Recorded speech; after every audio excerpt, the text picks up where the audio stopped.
वड्याची कशी किल्ली उडवते मोठी बघा. असं चांगलं आहे का? बस बस बस. हा ना. हा ना. त्याला फोन लावला का कोणाला? कसं काय या वडापाव लोकांचं? कसं म्हणजे? बघ ना आता ही पण अख्खा आयुष्यभर या वडापावमध्येच घालणार आणि पुढे जाऊन त्यांची पोरं पण हेच करणार. हेच करावं लागणार आहे त्यांना. पण काय तर असे लोक कधीच आयुष्यात पुढे जाते नाही बरं का. खरं आहे हे आहे. त्यांच्या मुलाबाळांना पण तेच करावं लागणार आता. मग काय. ते तर शिकवत असेल का नाही काय माहिती मुलाबाळांना पण हेच करायला लागत असेल. अगं त्यांना एवढं शिकवत असं नुसतं वडापाव कसा बनवायचा, तेलात कसा टाकायचा, काढायचा कसा. ते आहेत.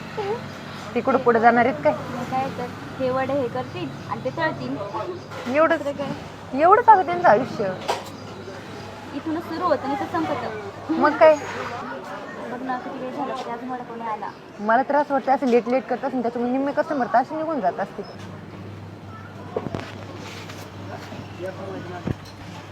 वडे गार होतात वडापाव. बापरे लेक्चर खूप हार्ड आहे ना. काका किती वर्ष झाली तुम्हाला पावड्याचं होतं? 20 वर्ष.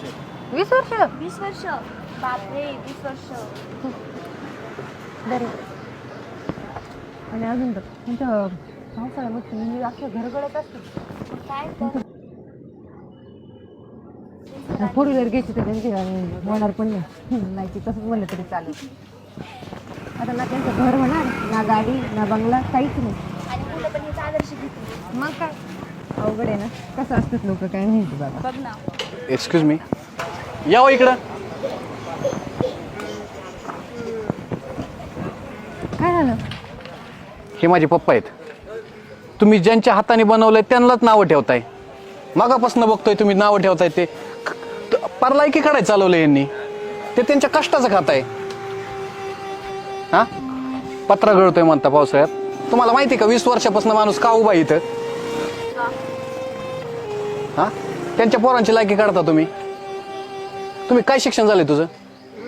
आम्ही ग्रॅज्युएशन करतो. ग्रॅज्युएशन करताय मग तुम्हाला मनाने कळत नाही स्वतःच्या कष्टाने जरी माणूस उभा एवढा राहतोय त्यांच्या मुलांसाठी एवढा दिवस रात्र इथं काम करतोय कशासाठी चाललंय?